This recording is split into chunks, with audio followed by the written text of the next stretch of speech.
Right, before we jump into today's podcast, sellers, you need to hit the like, subscribe, and notification button now. Why? Because over the coming weeks, we're going to be releasing something that is going to change the landscape for salespeople. So if you're a seller, you cannot afford to miss out on this. That is why you need to hit the sub and notification button now. You will not regret it. Right.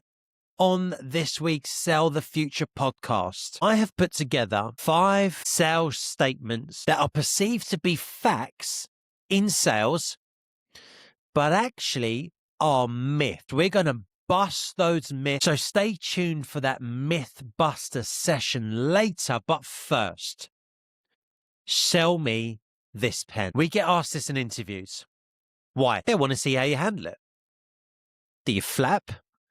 Well, this pen is amazing. It's made from recyclable material, blah, blah, blah, blah, blah. Or do you take a pause? Do you take a breath? Do you go into discovery mode? But this week's podcast isn't about that. We already know that, right? Sell me this pen. It's about asking questions. What I want to uncover is, what is this question truly about? Why do they care if you flap? Why do they want to see if you're going to flap and go into crazy sales mode? This pen is amazing. It does this, it does that. Because what is sales? Sales is all about control. And I'm not talking about controlling behavior. I'm talking about sales. And when you flap, you're not in control. So let's break it down. Them saying, sell me this pen, they want to know if you can keep control when they've put the pressure on. Now, that feeling you get when someone puts you on the spot, sell me this pen, happens in sales all the time. Just spoken to your competitor. They do the exact same thing as you, but they're a lot cheaper. We're going to go with them. Too expensive. We haven't got budget.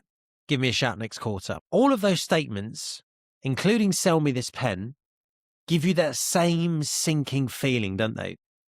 And then you start flapping about. You start scrambling for answers. Now, sell me this pen. You can learn this. You've seen my previous videos, probably a lot of you, and you've seen other videos out there what this is about. But we really need to apply this in sales, because in your day-to-day job, because if you just go off the premise, someone says, sell me this pen, and you know, well, okay, before I do that, I'd like to know a couple of things. How often do you use a pen during a day? What do you use it for? Etc., etc. And you go into discovery mode. If I then say, sell me this phone, you might start flapping.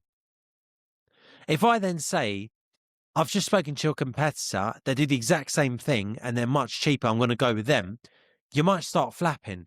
You need to understand how to translate sell me this pen, those skills, into day-to-day sales objections. And to do that, you need to understand the premise of sales is about control. That is what it's about. You keep control of a deal, you're in control of your destiny. You lose control of a deal by flapping, that deal's not coming in and you're just stepping close to the exit door, right? Let's put this into action. I've just spoken to your competitor. You know what, Neil? They do the exact same thing as you. That's just much cheaper. I'm going to go with them. Look at the difference in response. Wait. You don't want to go with them. I'll tell you why. Because they claim they can do this, but in reality, they can't do that. And they claim they can match us on this, but we know that they can't do that. And our customers love us.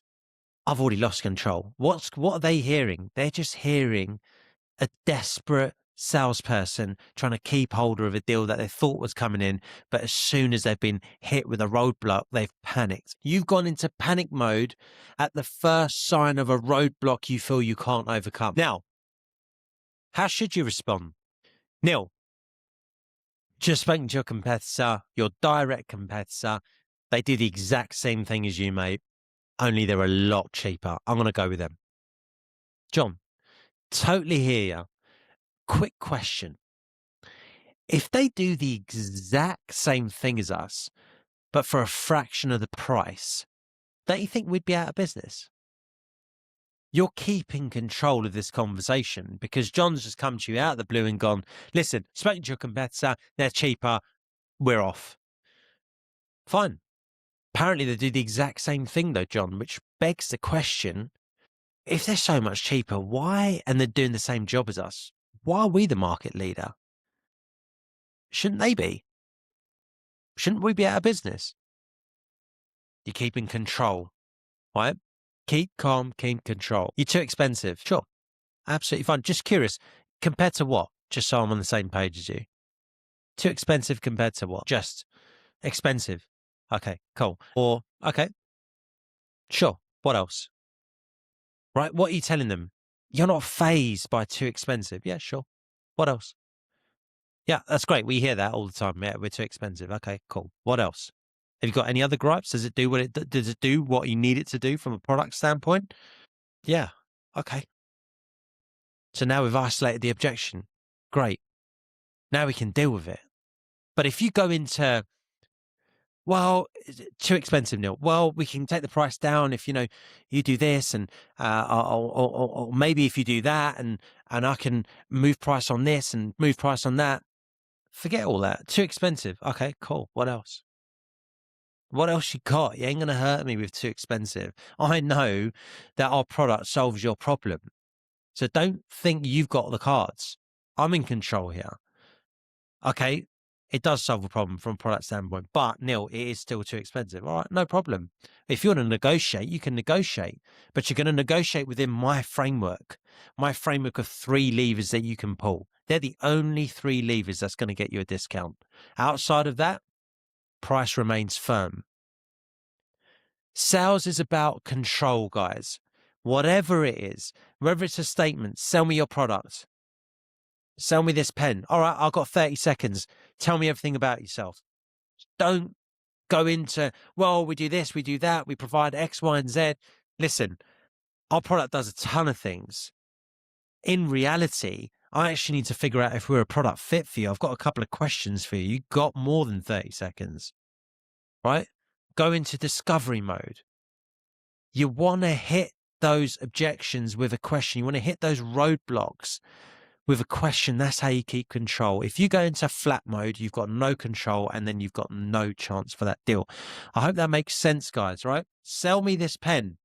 What is it about? If you understand the premise of what that question is truly about, rather than just learning the answer to sell me this pen. So if it comes up in an interview, I can sound really cool and go into discovery mode. Are you doing that with all the other objections though?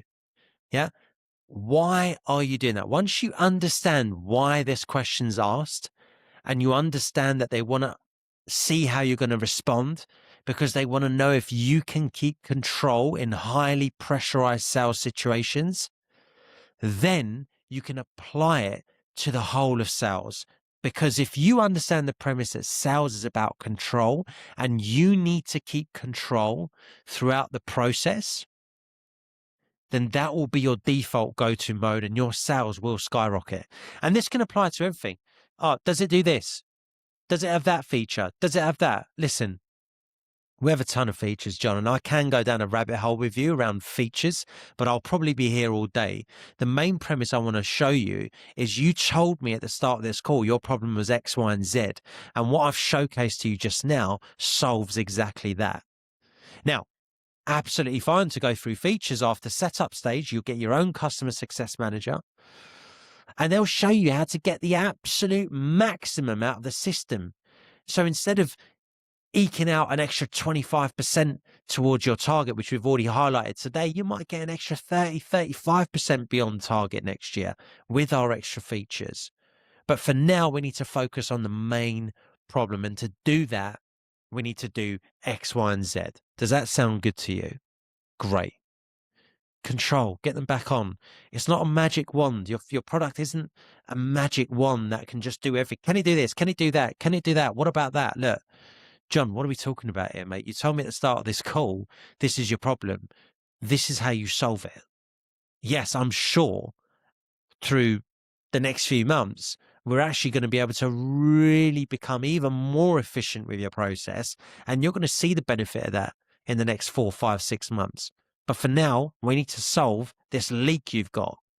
Does that sound good to you? Yes, it does. Cool. Let's go.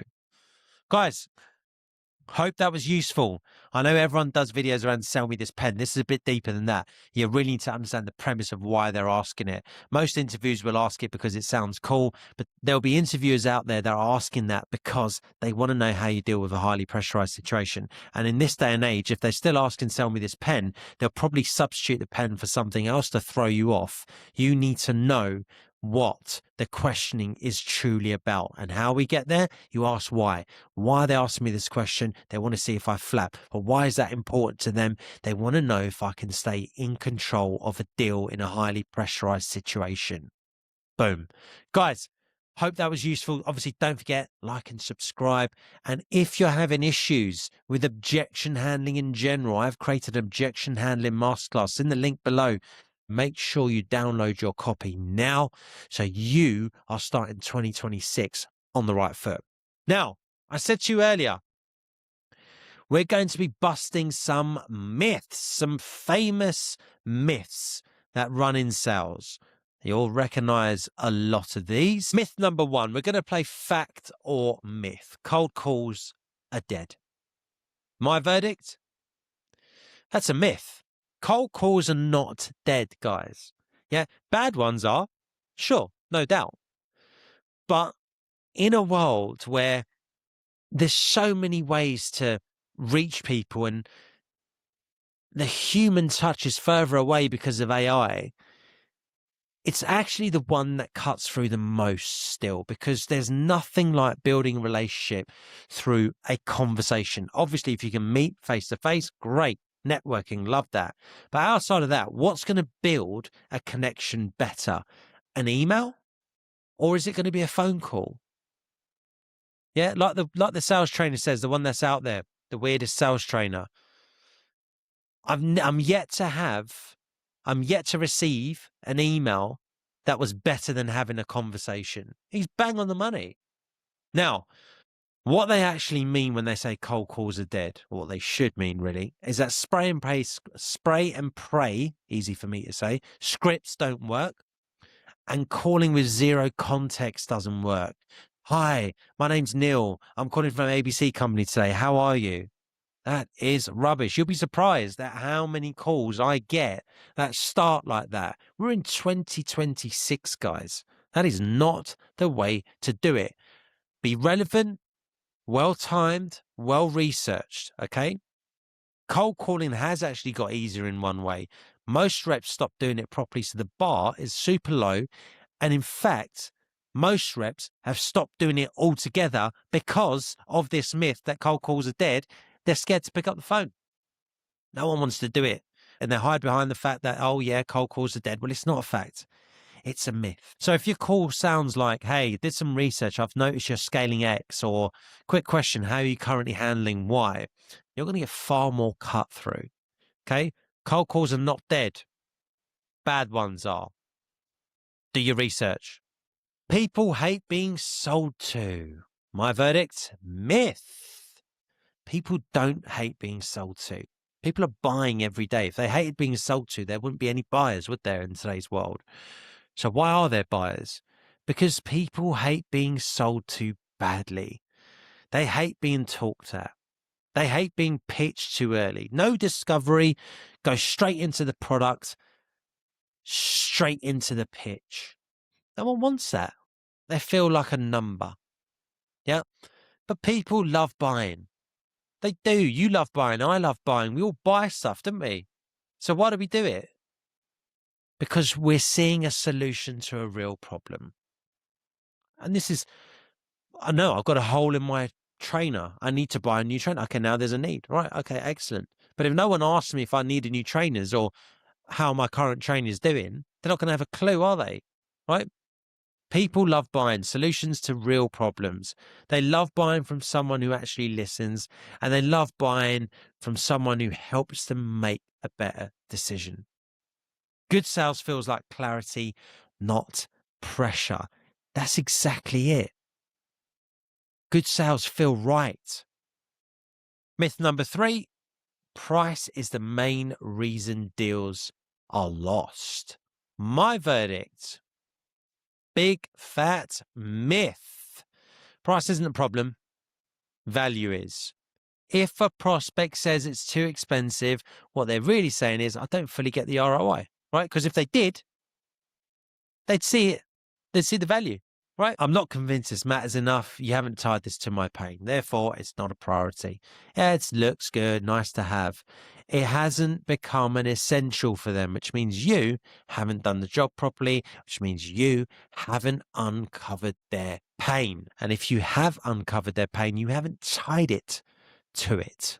Yeah, you got to tie your solution to their pain. Hey, you told me at the start of this call that you're leaking X, Y, and Z. Well, what I'm about to show you is going to be music to your eyes and ears.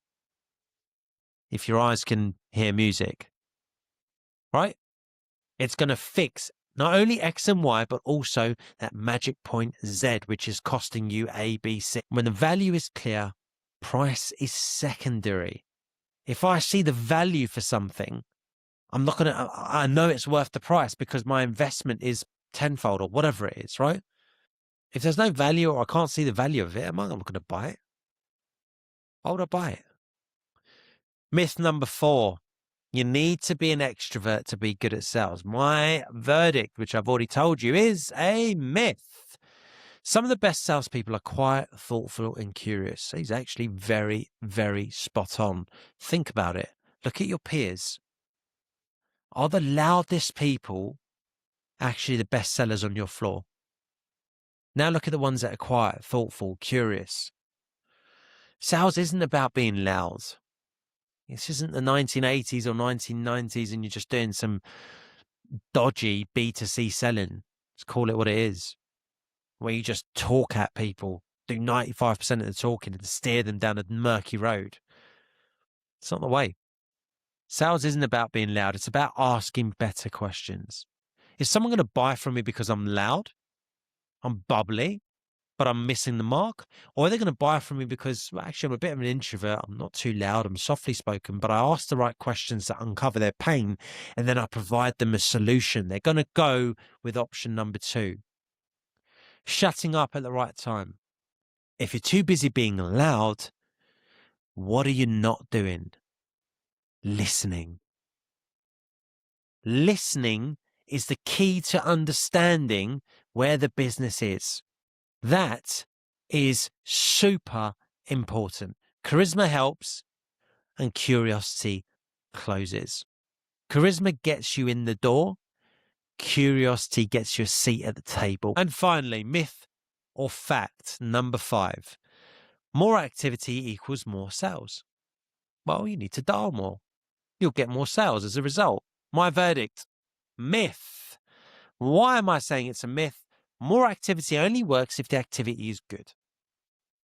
100 bad calls will not beat 20 well-researched targeted calls, 10 relevant conversations, 5 real buying discussions. Sales isn't a mindless activity contest, guys.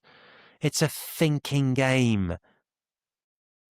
Yeah, we can't just be hitting KPIs for the sake of hitting KPIs. The people that are doing that and fudging KPIs are there just to try and stay in the door and stay at the seat, stay in the job on one more day. Not sustainable and you're not making any money. Listen, sales is a terrible place if you do it badly. It's a terrible earner if you're just living off a basic salary, right? Sales is great if you're actually doing your job. If you're just hitting KPIs, it's a terrible job. You're showing numbers for the sake of showing numbers and saying, oh, look, I'm putting the effort in. I know I'm not doing any deals, but I'll put the effort in.